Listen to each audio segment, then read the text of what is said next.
اگر آپ کو میری یہ ویڈیو پسند آئے تو like, comment and share, subscribe کرنا مت بھولیے۔ بسم اللہ الرحمن الرحیم۔ السلام علیکم آڈینس، خراسان کی اگلی ایپیسوڈ کی طرف بڑھتے ہیں۔ تم دونوں خود اپنا جھگڑا نپٹاؤ، نروجی نے دونوں کی باتوں سے لطف اندوز ہوتے ہوئے کہا اور ایک طرف ہو گیا۔ ساوتری پہلے تو حیران ہوئی اور پھر جیسے اسے ہوش آ گیا، وہ ایک سمت کو دوڑ پڑی اور ابا کے ساتھ ہنستا ہوا اپنے گھر کی طرف چل دیا۔ اس طرح کی خوشیوں اور کہکہوں میں دن گزر رہے تھے۔ ایک دن ساوتری جھولا جھول رہی تھی۔ یہ جھولا نروجی نے ساوتری کو اس درخت پر ڈال کر دیا تھا جو اس کے گھر کے سامنے کھلے میدان میں تھا۔ ساوتری کو یہ درخت بہت پسند تھا، صرف اس وجہ سے کہ اس پر اس کے کھیلنے کے لیے جھولا ڈالا گیا تھا۔ ساوتری جھولے کو آہستہ آہستہ حرکت دے رہی تھی اور جب رام ایک طرف ادھر آ نکلا، جو ہی ساوتری کی نظر اس پر پڑی تو وہ خوش ہو کر بولی، بھیا ادھر آؤ، مجھے جھولا دو گے؟ جاؤ، تمہیں تو جھولا جھولنے کے علاوہ اور کوئی کام ہی نہیں آتا۔ رام نے اسے چھیڑتے ہوئے کہا، دیکھو بھیا، دے دو نا جھولا۔ ساوتری نے اس کی منتیں کرتے ہوئے کہا، پہلے وعدہ کرو مجھے تنگ نہیں کیا کرو گی۔ رام بہمانی انداز میں بولا، اچھا، جو وعدہ کیا کہ آئندہ تمہیں تنگ نہیں کروں گی۔ ساوتری نے کہا، وہ ایسے وعدوں کا مطلب بھی جانتی تھی کیونکہ نہ جانے کتنی مرتبہ وہ رام سے ایسا وعدہ کر چکی تھی۔ ساوتری کی بات سن کر رام آگے بڑھا اور ساوتری کو جھولا دینے لگا۔ وہ جانتا تھا کہ ساوتری کو تیز جھولا جھولنے سے ڈرتی ہے، اس لیے پہلے تو وہ آہستہ آہستہ جھولا جھلاتا رہا، پھر ایک دم اس نے اپنی تیز رفتار کو تیز کر دیا۔ ساوتری گھبرا کر چیخنے لگی، بھیا میں گر جاؤں گی، بھیا میں گر جاؤں گی، اسے آہستہ کر لو۔ لیکن رام اس کی بات کہاں سن رہا تھا، اس کا تو بس ہنس ہنس کر برا حال ہو رہا تھا۔ اور پھر ساوتری واقعی جھولے سے گر گئی، وہ بھی نمدار مٹی پر، جس سے اس کے کپڑے غار آلود ہو گئے۔ اس کی حالت دیکھ کر رام کی ہنسی کہکہوں میں بدل گئی، ننھے منھے معصوم کہکہے، اور وہ ایک سمت بھاگ گیا۔ ساوتری پہلے تو اسے گھور گھور کر دیکھتی رہی، پھر وہ بھی ہنستے ہوئے رام کے پیچھے بھاگ گئی۔ وقت اسی طرح گزرتا جا رہا تھا اور آخر وہ وقت بھی آن پہنچا جب ساوتری کی شادی ہو گئی۔ ساوتری کی شادی کے چند دن بعد وہ اپنے خاوند کے ساتھ اپنے ماں باپ سے ملنے آ رہی تھی۔ راستہ جنگل میں سے ہو کر گزرتا تھا۔ وہ دونوں گھوڑوں پر سوار تھے، جبکہ ان کے ساتھ 3 ملازم بھی تھے۔ جنگل میں ایک مناسب جگہ دیکھ کر انہوں نے پڑاؤ ڈال دیا۔ ان لوگوں کا ارادہ کچھ دیر سستانے کے بعد آگے بڑھنے کا تھا۔ ابھی ان لوگوں کو پڑاؤ کیے تھوڑی دیر ہی ہوئی تھی کہ انہیں گھوڑوں کے ٹاپوں کی آواز سنائی دی۔ وہ سمجھے شاید مسافروں کا کوئی قافلہ ہوگا، کیونکہ یہ ایک گھوڑے کی آواز نہیں تھی۔ انہوں نے اس پر کوئی توجہ نہ دی۔ ہوش تو انہیں اس وقت آیا جب آنے والوں نے انہیں گھیر لیا تھا۔ یہ سب اس جنگل کے ڈاکو تھے، سب کے سب سیاہ لباس میں تھے۔ اس لڑکی کو ہمارے حوالے کر دو، ان میں سے ایک نے گرج کر کہا، وہ ان کا سردار تھا۔ تم اس تک ہماری لاشوں پر سے گزرے بغیر نہیں پہنچ سکتے، ساوتری کے خاوند نے گرج کر کہا، جبکہ ساوتری خوف سے سہمی ہوئی اس کے ساتھ لگی ہوئی تھی۔ سوچ لو تم کیا کہہ رہے ہو۔ ڈاکوؤں کا سردار عجیب سے انداز میں ہنسا۔ اس نے ہاتھ سے اشارہ کیا اور اس کے ساتھ ہی ایک تیر ساوتری کے خاوند کے سینے کے آر پار ہو گیا۔ ساوتری کی تو گویا دنیا ہی اجڑ چکی تھی۔ وہ دہاڑے مارتی ہوئی اس کے نیم مردہ جسم کے ساتھ چمٹ گئی اور پھر اس کے خاوند نے اس کی باہوں میں دم توڑ دیا۔ یوں ساوتری کا شوہر اس سے دور ہو گیا۔ ساوتری کی چیخیں تھی کہ رکنے کا نام نہیں لے رہی تھی، وہ گویا پاگل ہو گئی تھی۔ ساوتری کی چیخیں سن کر تمام ڈاکو لطف اندوز ہو رہے تھے اور جنگل میں ان کے مکروہ کہکے سنائی دے رہے تھے کیا اب بھی تم اس کو ہمارے حوالے نہیں کرو گے؟ ڈاکوؤں نے ملازموں کی طرف دیکھ کر کہا، تم اپنی جانیں بچاؤ، مرنے والا تو شاید اس کا شوہر تھا اور تم تو ملازم لگتے ہو۔ اس کے چہرے پر ابھی تک وہی مسکراہٹ دوڑ رہی تھی۔ ملازموں میں سے ایک نے آگے بڑھ کر کہا، وہ عمر میں سب سے زیادہ لگتا تھا۔ ہم ملازم ہیں تو کیا ہوا، 20 سال سے ان لوگوں کا نمک کھا رہے تھے۔ تم ہماری لاشیں گرانے کے بعد اس لڑکی تک پہنچ سکو گے۔ اس کے ساتھ ہی تینوں ملازموں نے ساوتری کو اپنے گھیرے میں لے لیا، لیکن ساوتری کسی چیز کا ہوش نہیں تھا۔ اس نے جو آخری منظر دیکھا تھا، اس میں اس نے صرف اتنا دیکھا کہ تینوں ملازموں کو باری باری گرتے اور تڑپتے دیکھا تھا۔ اس کے بعد اسے کچھ پتہ نہ چلا کہ اس کے ساتھ کیا ہو رہا ہے۔ اور ابو موسیٰ، ساوتری ابو موسیٰ سے کہہ رہی تھی، جانتے ہو جب مجھے ہوش آنا شروع ہوا تو اس واقعے کو کتنا عرصہ گزر چکا تھا۔ وہ اپنے حالات سناتے سناتے رکی اور پھر کہنے لگی، پورا 1 سال ابو موسیٰ، میں نے پورا 1 سال اس حالت میں گزارا تھا۔ میں چلتی تھی، میں بولتی تھی، لیکن مجھے کچھ نہ پتہ چلتا تھا میں کیا کر رہی ہوں۔ اس کے ساتھ ہی اس کی آنکھوں سے آنسو نکل آئے۔ تو اب میں تمہیں تمہارے ماں باپ کے پاس چھوڑ آتا ہوں، ابو موسیٰ نے اسے دلاسا دیتے ہوئے کہا۔ نہیں ابو موسیٰ نہیں، ساوتری نے آنسو پونچھتے ہوئے کہا، تم نہیں جانتے، اب میں وہاں چلی بھی جاؤں تو مجھے زندہ جلا دیا جائے گا۔ اب میں صرف تمہارے ساتھ جاؤں گی۔ تمہیں زندہ جلا دیا جائے گا؟ موسیٰ نے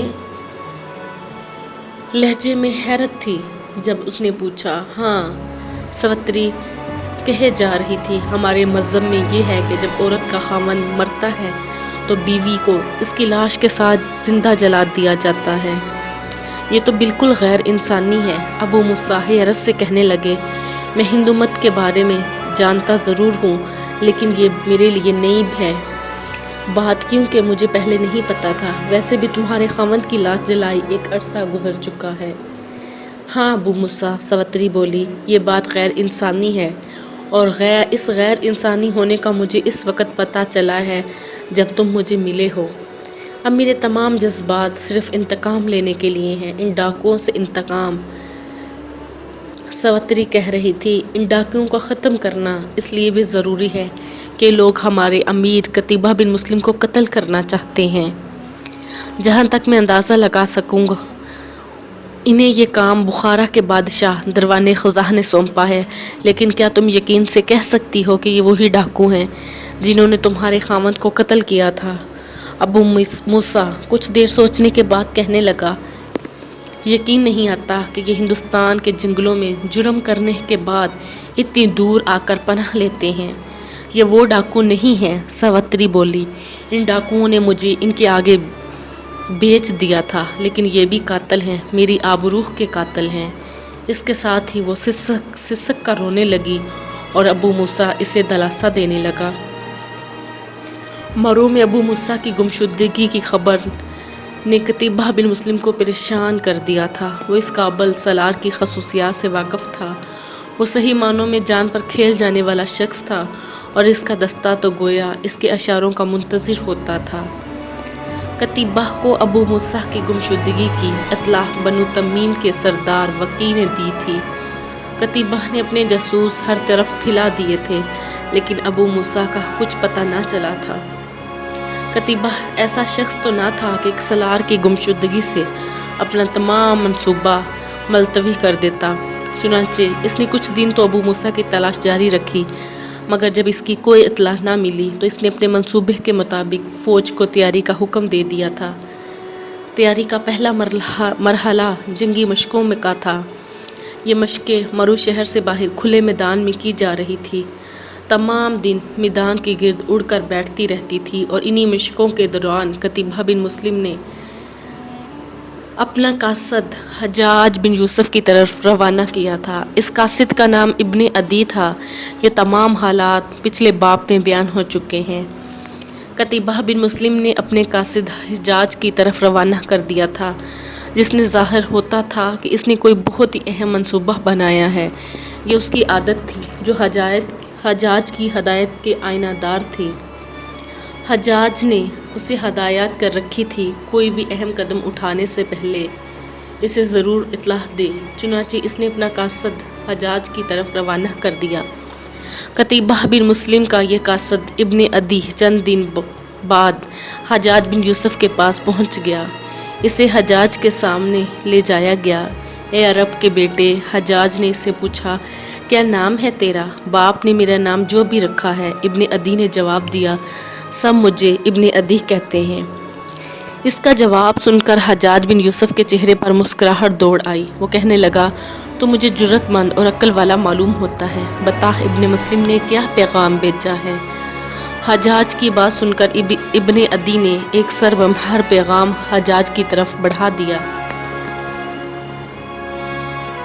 حجاج بن یوسف نے اس سے پیغام لے کر پڑھنا شروع کر دیا۔ پیغام کے الفاظ مختصر اور سیدھے سادے تھے، لیکن حجاج کو بے چین کر دینے کے لیے کافی تھے۔ پیغام میں درج تھا، یا حجاج، مسلمان اپنے لہو کا نذرانہ دے کر ایک وسیع علاقہ سلطنت اسلامیہ میں شامل کر چکے ہیں۔ قسم ہے اس پیدا کرنے والے کی، اگر اس نے سردیوں کا موسم نہ بنایا ہوتا تو اس وقت ہم دوگنا علاقے پر اسلام کے پرچم لہرا چکے ہوتے۔ یا حجاج، سردی میں لڑنا ناممکن تھا، لیکن اب دوبارہ گرمیوں کا موسم آنے والا ہے اور میں زیادہ دیر مرو میں نہیں رہ سکتا۔ میرے سامنے بہت سے علاقے ہیں جو بخارا کی بادشاہی کے زیر اثر ہیں، میں ان کو فتح کرنا چاہتا ہوں۔ مجھے مشورہ دیں حجاج کہ میں کیا کروں۔ میں اس مرتبہ نزک کو بھی اپنے ساتھ لے جانا چاہتا ہوں۔ نزک باز غیث کا حکمران تھا جس سے قتیبہ بن مسلم نے صلح کر لی تھی، اور اب قتیبہ کی خواہش تھی کہ نزک اس کے شانہ بشانہ لڑے، اس لیے اس نے حجاج بن یوسف سے مشورہ لیا تھا کہ آیا اسے نزک کے ساتھ ملانا چاہیے یا نہیں ملانا چاہیے۔ ادھر حجاج قتیبہ بن مسلم کا پیغام پڑھ رہا تھا، ادھر قتیبہ نے فوجی مشاورت بلا رکھی تھی۔ وہ جب بھی کسی منصوبہ بناتا تھا تو فوج کے اعلیٰ افسران سے مشورے ضرور لیتا تھا۔ فوج کے اعلیٰ افسران کی یہ مشاورت قصر عمارت کے اس کمرے میں بلائی گئی تھی جو انہی مقاصد کے لیے وقف تھا۔ میرے دوستو، قتیبہ بن مسلم میز پر ایک شخص پھیلائے ایک نقشہ اس پر جھکا ہوا تھا۔ یہ مرو ہے۔ اس نے نقشے پر ایک جگہ انگلی رکھی، یہاں سے ہم 9 مشقت کی طرف کوچ کریں گے۔ اس کے ساتھ ہی اس کی انگلی اس لکیر پر چلتی گئی جو اس نے پیش قدمی کا راستہ واضح کرنے کے لیے لگائی تھی۔ اس کے آگے رامیشنا کا علاقہ ہے۔ دفاعی لحاظ سے یہ دونوں علاقے اتنے اہم نہیں ہیں، لیکن اگر ہم ان دونوں علاقوں پر اپنا تسلط قائم کر لیتے ہیں تو ان سے آگے گویا ہم نے روئے زمین کے خزانوں تک رسائی حاصل کر لی۔ اس کی خاموش ہوتے ہی اس کے ایک سالار نے گویا اسے ٹوکا، اے وہ کہ جسے میرا امیر بتایا گیا، کیا تو خزانوں کی لالچ میں ان علاقوں پر فوج کشی کرنا چاہتا ہے، یا ہمیں خزانوں کا لالچ دے رہا ہے کہ ہم تیرے برے بھلے فیصلے اپنی گردن پر لے لیں؟ اس سالار کی بات سن کر قتیبہ کے چہرے پر بے اختیار مسکراہٹ دوڑ آئی۔ وہ بالکل سالار کے انداز میں بولا، اے کہ وہ جسے اللہ نے عقل سے پیدا کیا، قسم ہے مجھے اس ذات کی جو رات کے بطن سے اجلا ہوا دین طلوع کرتا ہے، اگر میرے ذہن میں ان خزانوں کا خیال آیا ہے تو وہ بھی اللہ کے دین کے فروغ کے لیے، اور سب سے بڑھ کر یہ کہ بخارا کا شہر بذات خود ایک خزانہ ہے، شمال کے علاقوں میں ایک بڑی تجارتی منڈی ہے۔ پھر وہ خاموش ہو گیا۔ میرے بھائی عبد الرحمن بن مسلم جو قتیبہ کا بھائی تھا بولا، کیا تجھے ان سب باتوں کی ضرورت ہے؟ بے فکر ہو کہ وہ کہہ جو تیرے دل میں ہے۔ مجھے ہم دونوں کے باپ کی قسم ہے تیرا ساتھ دوں گا، مگر اس وقت تک جب تک کہ تیری ذات اسلام کے لیے فائدہ ہی فائدہ ہے۔ قتیبہ بن مسلم نے عبد الرحمن بن مسلم کی طرف دیکھا اور کہنے لگا، بات صرف تیری یا میری نہیں ابن مسلم، لیکن خیر میں اصل موضوع پر آتا ہوں۔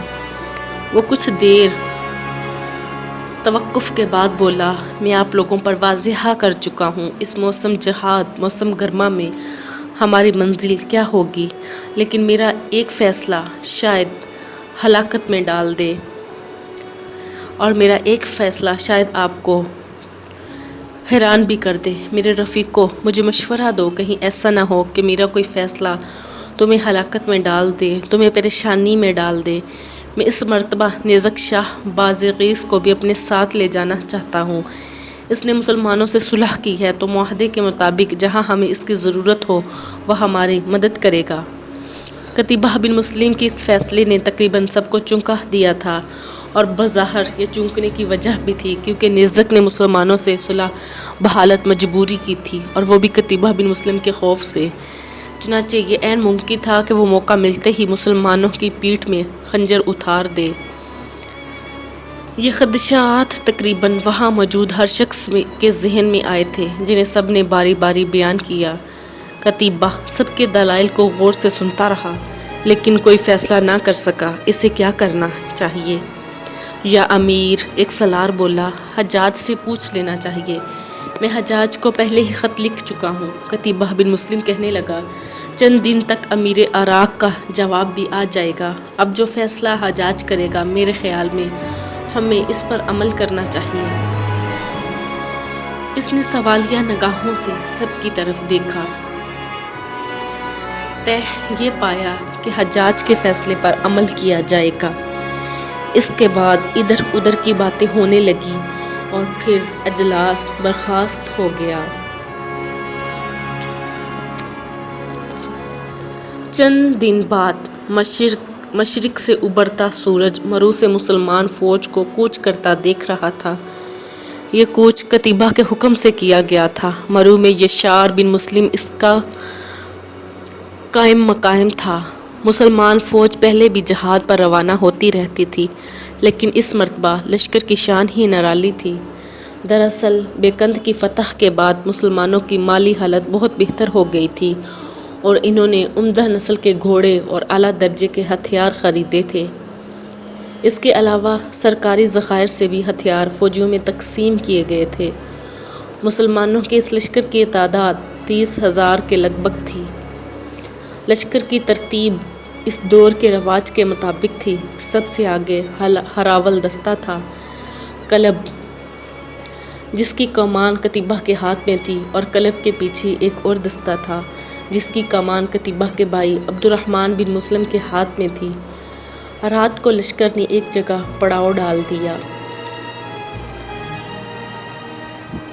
آدھی رات کا وقت ہوگا جب دو سر پر دوڑتے گھوڑے لشکر کی خیمہ گاہ میں آ کر رک گئے۔ انہیں پہرے داروں نے گھیر لیا۔ پہرے داروں کا سالار آگے بڑھا اور سواروں سے پوچھا کہ وہ کون ہے۔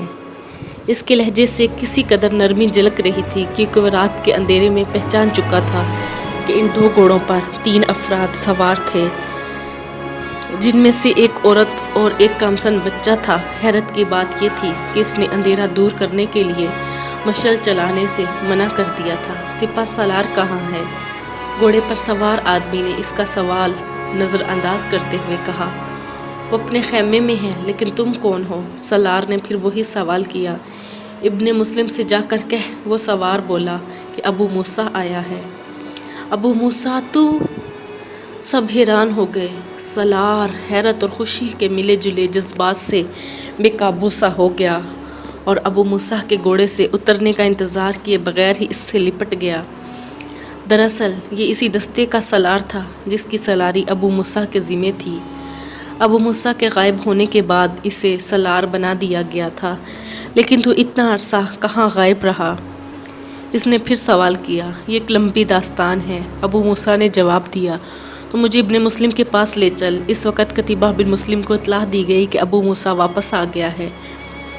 ابھی وہ ابو موسیٰ کی پراسرار گمشدگی اور اس طرح پراسرار طور پر آمد حیران ہو رہا تھا۔ جب ابو موسیٰ کو اس کے سامنے لے جایا گیا، اس کے ساتھ ساوتری اور اس کا چھوٹا بیٹا بھی تھا۔ ابو موسیٰ، قتیبہ اس سے پوچھ رہا تھا، تو اتنا عرصہ کہاں غائب رہا؟ قتیبہ کے لہجے میں حیرت بھی تھی اور خوشی بھی۔ حیرت ابو موسیٰ کی گمشدگی پر تھی اور خوشی اس کی واپسی پر۔ مجھے اغوا کر لیا گیا تھا، ابو موسیٰ نے جواب دیا۔ کس نے تجھے اغوا کیا تھا؟ قتیبہ نے سوال کیا، اور جواب میں ابو موسیٰ نے اپنے ساتھ پیش آنے والے واقعات بیان کر دیے۔ یا امیر، ابو موسیٰ کے آخر میں کہنے لگا، وہ قلعہ ڈاکوؤں کا مرکز ہے۔ اس کے علاوہ وہاں ملت اسلامیہ کے خلاف سازش بھی تیار کی گئی ہے۔ تیرے قتل کی سازش ہے۔ ہمارے لیے بہتر یہ ہوگا کہ اس بوسیدہ قلعے کو نیست و نابود کر دیں۔